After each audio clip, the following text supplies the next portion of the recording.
Unang gagawin pala natin, tatanggalin lang natin tong ulo. Ulo at buntot. Hatiin lang natin sa gitna, guys. Ganito lang ang hati natin. Maninipis lang pala yung hati natin, guys. Pag naprito to, liliit lang din naman siya. Ganyan lang.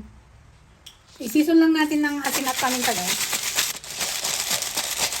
Lagyan din natin ng kalamansi. Pantanggal lansa.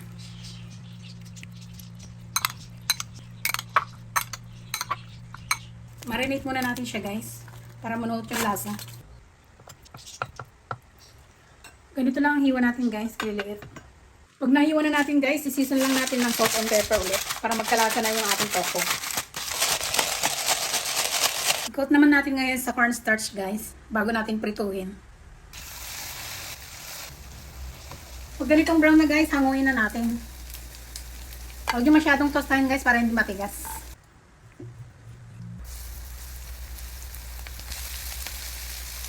Pag ganitong brown na, guys, okay na to. Hanguin na natin. Gawin muna natin yung dinakdakan sauce, guys. Sibuyas. Dadagdag din ako ng bell pepper, pampakulay. Luya. Nilalagay din ako ng pipino, guys. Isa lang yan. Tinanggal ko pala yung buto niyan para hindi magtubig. Lalagay lang tayo ng asin. Maraming paminta.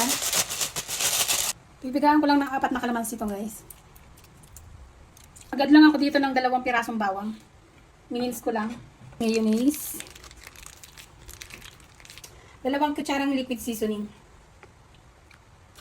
Haluin na natin, guys. Okay na to. Assemble na tayo, guys. Una to ko, ha. Bangus. Yung ginawa natin sauce kanina. Maglalagay pala ako ng 1 pirasong siling labuyo, guys. Daon ng sibuyas. Huwag nyo palang i-assemble tong tokwa, guys, na mainit. Kasi magmo-moist to, eh. So, lalambot siya.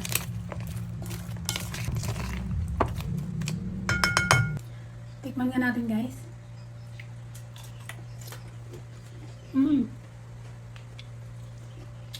Ang sarap. Yung tokwa, guys, napaka-crispy.